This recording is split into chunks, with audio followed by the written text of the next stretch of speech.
اعوذ باللہ من الشیطان الرجیم بسم اللہ الرحمن الرحیم الحمد للہ رب العالمین الصلاة والسلام علی النبی الامی المکی المدنی العربی العجمی الخاتم لمن سبق والفاتح لمن غلق المؤمن الحق بالحق ابو القاسم محمد اللہم صلی علی محمد وآل محمد ثم الصلاة والسلام على اہل بیت ترته الطیبین الطاہرین المعصومین المظلومین الذین اذهب اللہ عنہم الرجس اہل البیت ویطہرہم تطہیرا اللہم صلی علی محمد وآل محمد. اما بعد فقد قال امام حسین علیہ السلام انما خرجت لطلب الاصلاح فی امت جدی رسول اللہ صلی اللہ علیہ وآلہ وسلم. عزت مند سامعین کرام، ہمارا موضوع ہے کربلا میں امام حسین علیہ السلام کا نکلنا، یعنی طلب اصلاح امت ہے، یعنی ہم سب کی اصلاح ہے. اس حوالے سے کربلا کو سمجھنے کے لیے آج جس موضوع کا انتخاب کیا ہے وہ ہے رسول خدا صلی اللہ علیہ وآلہ وسلم کی حدیث ہے کہ جس میں رسول خدا فرماتے ہیں ان الحسین مصباح الہدی والسفینۃ النجات، یعنی میرے حسین، بے شک امام حسین علیہ السلام کون ہیں؟ مصباح الہدی ہیں، یعنی ہدایت کے سرچشمہ ہیں اور کشتی نجات ہیں. اگر ہم انبیاء کے واقعات میں دیکھتے ہیں تو رسول خدا صلی اللہ علیہ وسلم کی ایک اور حدیث ہمیں ملتی ہے کہ جس میں رسول فرماتے ہیں میرے اہل بیت کی مثال کشتی نوح کی طرح ہے کہ جو اس میں ایک بار سوار ہو جاتا ہے بس وہ نجات پاتا ہے. یعنی کیا مراد؟ کیا اس کے لیے ہمیں سمجھنا پڑے گا حضرت نوح علیہ السلام کے واقعے کو کہ جب حضرت نوح علیہ السلام کشتی کو بنا رہے تھے، ایک مرتبہ پروردگار عالم کی جانب سے حکم، اور آپ سب کو معلوم ہے کہ صرف 950 سال حضرت نوح علیہ السلام نے تبلیغ دی، یعنی اصلاح امت کی. 950 سال کچھ چھوٹا عرصہ نہیں ہے. 950 سال امت کی اصلاح کی. جب 950 سال بعد جب حضرت نوح علیہ السلام نے پروردگار عالم سے دعا کی تو خداوند عالم نے حضرت نوح علیہ السلام کو حکم دیا کہ ایک کشتی تیار کرو. جب کشتی تیار ہوئی خشکی میں، امت مذاق اڑاتے تھے کہ یا نبی خدا کیا کر رہے ہیں آپ کہ خشکی کے اندر کشتی بنا رہے ہیں. ان کو نہیں معلوم تھا کہ عنقریب کیا ہونے والا ہے.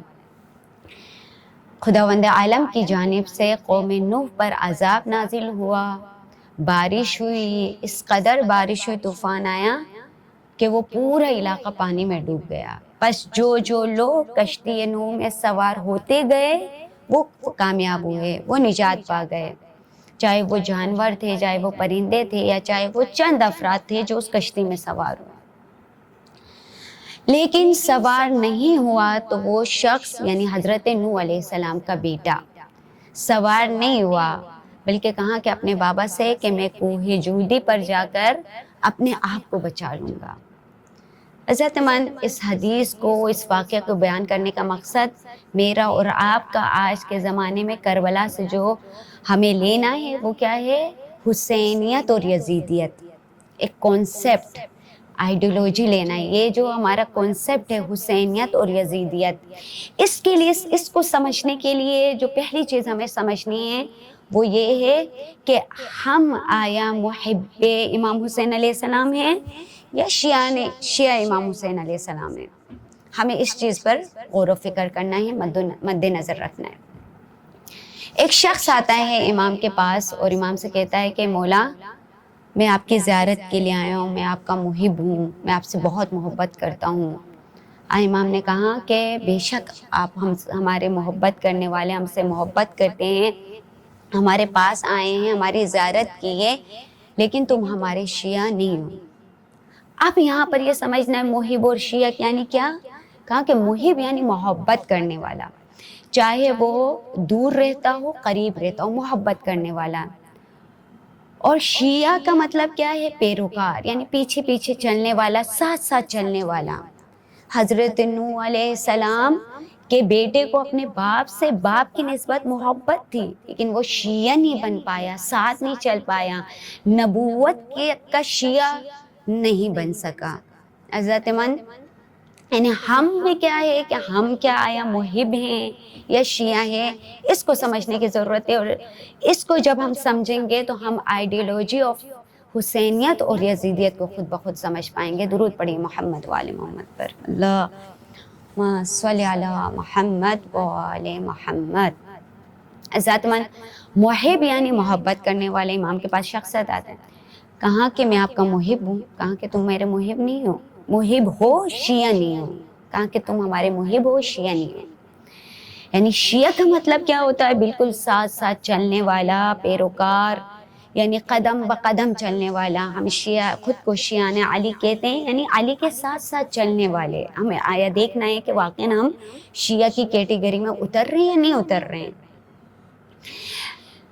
اس کے لیے ایک اور مثال آپ کے سامنے پیش کروں کہ امام حسین علیہ السلام کا نام ہر کوئی لیتا ہے۔ امام حسین علیہ السلام کا نام آج ہندو بھی لے رہا ہے، آج مسیح بھی لے رہے ہیں، آج عیسائیت بھی لے رہے ہیں، ہر کوئی امام حسین علیہ السلام کا نام لیتا ہے۔ نام لینا معیار نہیں ہے، اس حسینی کردار پہ جو کربلا میں امام حسین علیہ السلام نے پیش کیا، اس پر عمل کرنے کا نام حسینیت ہے، یعنی اس پر چلنے کا نام کیا ہے؟ حسینیت ہے۔ گاندھی جو انڈیا کے سب سے جنہوں نے انڈیا کو آزادی دلائی، گاندھی جی، کہ جب ان سے انٹرویو لینے کے لیے لوگ آئے اور ان سے کہا کہ بتائیں آپ نے اتنا بڑا انقلاب، لوگوں کی اصلاح کس طریقے سے کی، کیا آپ امیجن کریں گے کہ گاندھی نے اپنے جواب میں کیا کہا تھا؟ انہوں نے کہا کہ آج سے 1400 سال پہلے ایک کربلا میں ایک شخصیت تھی جس کا نام تھا حسین، اور حسین نے بتایا کہ معاشرے کو کس طریقے سے لے کے چلنا ہے، معاشرے کی اصلاح کیسے کرنی ہے، بس میں نے ان کے کہے ہوئے بات پر عمل کر کے اپنے معاشرے کو اس طرح اصلاح کی طرف لے کر آیا، اس طرح انقلاب برپا کیا۔ تو حضرت مند، گاندھی وہ شخصیت ہے کہ جو نہ امام حسین علیہ السلام کی معرفت رکھتا ہے، نہ امام حسین علیہ السلام کو جانتا ہے، فقط نام امام حسین علیہ السلام لے رہا ہے۔ یہاں تک کہ گاندھی نہ امام حسین علیہ السلام کے ان نانا کو جانتے ہیں، نہ انبیاء پہ ایمان رکھتے ہیں، اور نہ امام حسین علیہ السلام کے خدا پہ یقین رکھتے ہیں، لیکن ان کو پتہ ہے کہ جو کردار وہاں پر ہوا اس کردار پر انہوں نے عمل کیا، یعنی فقط نام حسین لینا۔ تو یہاں پہ نام لینا معیار نہیں ہے۔ میں اور آپ، ہم سب امام حسین علیہ السلام کے لیے گریہ کرتے ہیں، روتے ہیں، یہ امام حسین کا نام لینا معیار نہیں ہے۔ سب سے بڑا معیار کیا ہے؟ حسینیت کے کردار کو سمجھنا۔ سب سے بڑا معیار کیا ہے؟ یزیدیت کے کردار کو سمجھنا۔ جب ہم حسینیت اور یزیدیت کے کردار کو ہم سمجھیں گے، تب جا کر ہم کیا ہوں گے؟ ایک شیعان امام حسین بنیں گے، یعنی حسینی کردار کو اپنا سکیں گے۔ درود پڑھیں محمد و آل محمد پر، اللہم صلی علی محمد و آل محمد وعجل فرج۔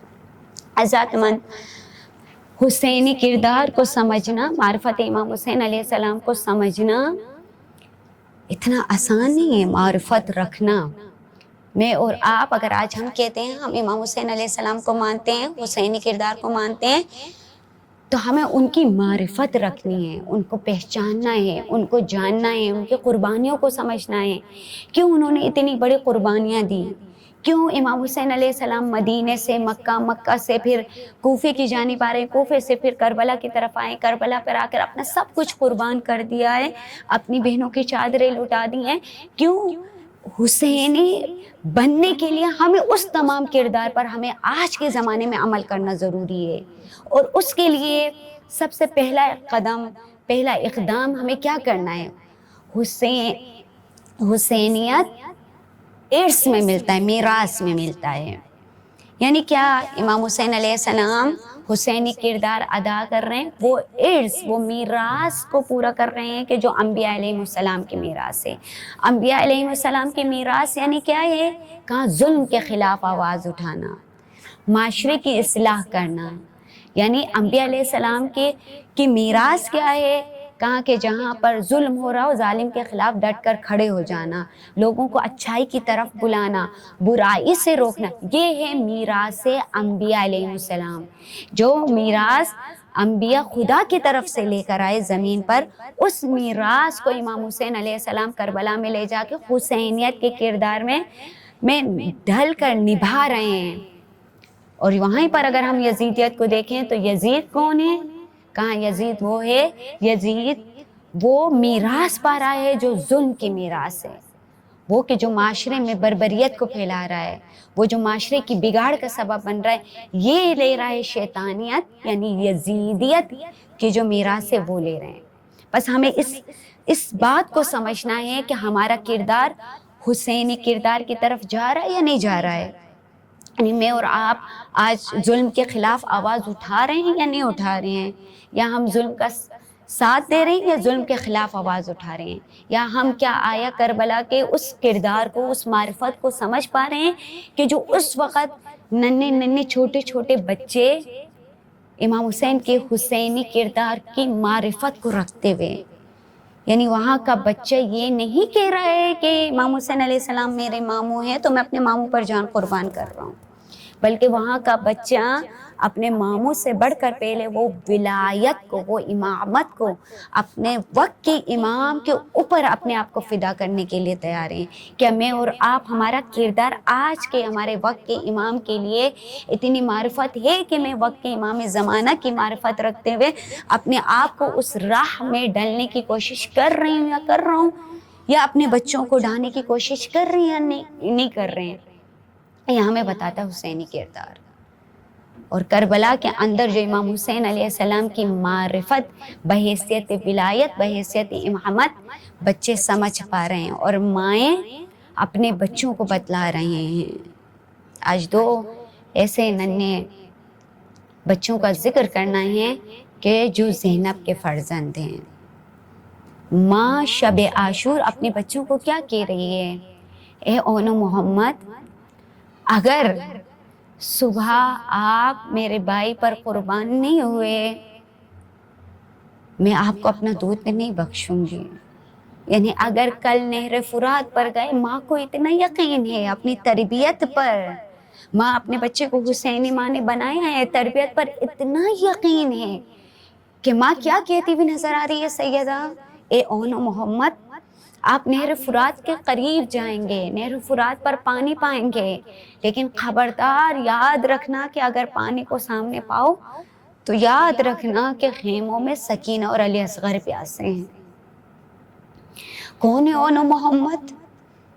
یعنی وہ بچے ہیں کہ جب مدینے سے بی بی نکل رہی ہیں قافلے میں، ایک مرتبہ جناب عبداللہ نے آواز دی، کہاں بی بی؟ شاید بی بی سمجھی کہ جناب عبداللہ بی بی کو روکنے کی کوشش کر رہے ہیں، لیکن جب بی بی نے پلٹ کر دیکھا تو کیا دیکھا کہ دو ننھے بچے ہیں جناب عبداللہ کے ہاتھ میں، ایک ہاتھ میں اون ہے، ایک ہاتھ میں محمد ہے۔ ایک مرتبہ جناب عبداللہ کہتے ہیں بی بی جب روز عاشور تمام مائیں اپنے بچوں کو قربان کر رہی ہوں گی تو آپ اپنے بھائی پر کیا قربانی پیش کریں گے؟ بی بی میں چاہتا ہوں کہ ایک بچے کو میری طرف سے اور ایک بچے کو اپنی طرف سے آپ کربلا کے میدان میں بھیجیں۔ یہ اون محمد ہے۔ اور شب عاشور ماں اپنے بچوں کو تیار کر رہی ہے۔ عزادارو، جب صبح عاشور ایک کر کے لاشیں آ رہے ہیں تو اون محمد سے رہا نہیں جا رہا۔ شاید اون محمد سے کہہ رہا ہوگا کہ ہم حیدر کرار کے نواسے ہیں، ہم جعفر طیار کے پوتے ہیں۔ ایک مرتبہ ماموں کے پاس گئے، اجازت ملی، اور جب میدان میں گئے تو واقعاً کہ اون محمد نے ایسی جنگ کی ہے کہ تمام لوگوں کو بتلا رہے ہیں کہ دیکھو ہم کون ہیں۔ اے یزیدی لشکر، تم جاننا چاہتے ہو؟ ہم حیدر کرار کے نواسے ہیں، ہم جعفر طیار کے پوتے ہیں، ہمیں کوئی ہرا نہیں سکتا۔ لیکن ایک مرتبہ وقت ایسا آیا کہ دونوں بچوں کو جدا کیا گیا۔ اونو محمد کو جدا کیا گیا، اور جب خیمے کے قریب اونو محمد کو جدا کرنے کے بعد خیمے کے قریب دو ننھے ننھے لاشیں آئے، ایک ماں ہے، دونوں لاشوں کے بیچ میں بیٹی ہے، ایک بچے کے سینے پہ ہاتھ رکھا، دوسرے بچے کے سینے پہ ہاتھ رکھا، ایک مرتبہ سجدہ شکر ادا کر رہی، پروردگارہ تیرے شکر ہے کہ تو نے میری قربانی کو قبول کیا ہے۔ ازادارو، یہاں ایک جملہ کہوں، بی بی نے کبھی بھی شام اور کوفے کے مقامات پر، یہاں تک کہ زندان شام میں بھی بی بی نے جب بچوں کے سر آئے ہیں گریہ نہیں کیا ہے، لیکن ایک ماں تھی، برداشت نہیں کر پائی۔ کب برداشت نہیں کر پائی؟ جب یہ لٹا ہوا قافلہ واپس مدینے آیا، اور جب مدینے میں آ کر ایک حجرے کے اندر چھوٹے چھوٹے دو جانمازوں کو پایا، تو ایک مرتبہ سیدہ زینب دونوں جانمازوں کے بیچ میں بیٹھ گئی، کربلا کا رخ کرتے ہوئے کہتی ہے، اے اونو محمد، بتلاؤ میں تمہیں کہاں سے واپس لاؤں؟ اے اونو محمد، آج گھر کی ویرانی میں ماں کو تمہاری یاد آئی۔ اللہ لعنت اللہ علی القوم الظالمین، سیعلم الذین ظلموا ای منقلب ینقلبون۔ پروردگارہ تجھے واسطہ ہے باقی 14 معصومین علیہ السلام کا ہمارے مرحومین کی مغفرت فرما، امام زمانہ کے ظہور میں تعجیل عنایت فرما، ظلم کو معاشرے سے مٹا دے، حق کو چاروں طرف پھیلا دے، ظالموں کو نیست و نابود کر دے، ہم سب کو زیارت مقدسات کی زیارت نصیب فرما، آمین۔